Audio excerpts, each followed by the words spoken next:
Swastiastu. Umat sedharma dimanapun berada, kembali saya Inyo Mandayu. Pada kesempatan yang berbahagia ini, Galang Apadang, kadi mege manggunanakan sekadi sabahi sekadi gulume jagi nyedunang sabah.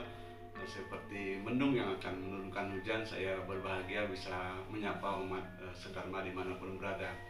Umat sedharma, sebagaimana yang kita ketahui bahwa kita akan merayakan Hari Raya Galungan. Di Hari Raya Galungan ini ada yang perlu kita maknai, kita gali kembali nilai-nilai Galungan, sebagaimana yang sudah kalaktah bahwa Galungan disebutkan sebagai kemenangan Dharma melawan Adharma. Ada apa dengan kemenangan itu sendiri? Apa yang patut kita gali kembali dengan kemenangan itu sendiri? Sejatinya ada 3 hal kalau kita bicara itu, bahwa di Hari Galungan ini, sebelum puncak Hari Galungan, kita sudah digoda oleh Sangkala 3 Wisesa, yaitu pada hari reditenya, somonya, dan anggaranya, dari Minggu, Senin, dan Selasa. Pada saat hari Minggu itu butekala Galungan, kemudian Seninnya butekala Demulan, dan Selasanya butekala Amang Kurat.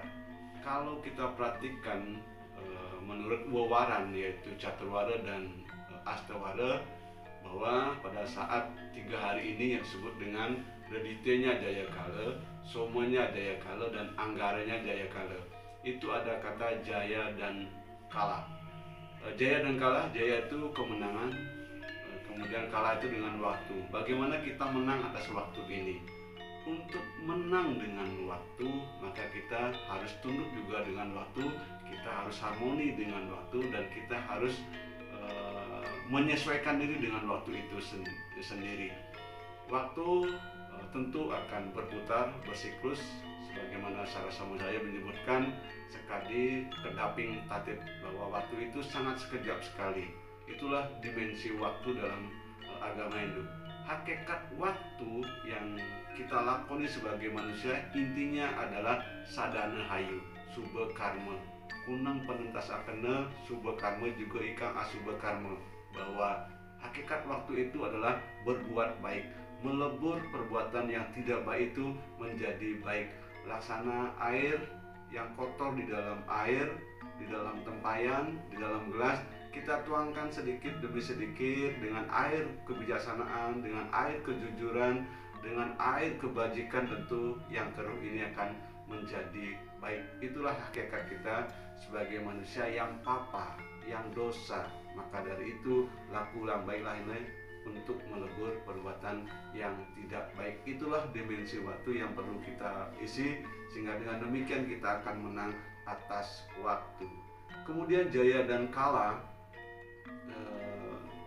kita pahami juga waktu itu memang mengikat diri kita. Maka dari itu kita harus bebas dengan keterikatan itu sendiri. Inilah yang disebut dengan Dharma. Dharma itu adalah segala sesuatu yang mendukung kita untuk berbuat, untuk mendapatkan kerahayuan. Sederhana saja, apabila ada lampu merah, mari kita berhenti. Apabila kita lapar, maka kita makan. Apabila kita ngantuk, memang harus tidur. Tapi ngantuk, makan, dan tidur sesuai dengan waktu yang sudah ditentukan. Bagi yang menolak dan mengelaknya, tentu akan bertentangan dengan semesta.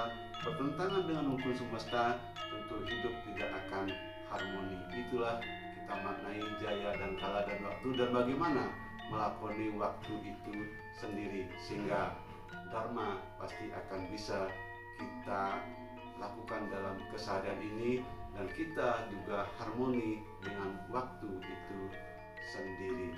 Demikian umat sedharma, jika kita maknai Galungan sebagai kemenangan Dharma melawan Adharma. Dan satu sisi juga, kalau kita memperhatikan Galungan, sejatinya juga adalah masyarakat yang agraris. Nampaklah dari penjor, dari pesta pora, menandakan bahwa masyarakat kita masyarakat yang agraris. Ini menjadi refleksi, ini menjadi cerminan, ini menjadi pelajaran, ini menjadi guru bagi kita di masa pandemi ini untuk kembali ke tradisi agraris. Demikian Mas Dharma, semoga bermanfaat. Rahajeng Galungan dan Kuningan, diakhiri dengan para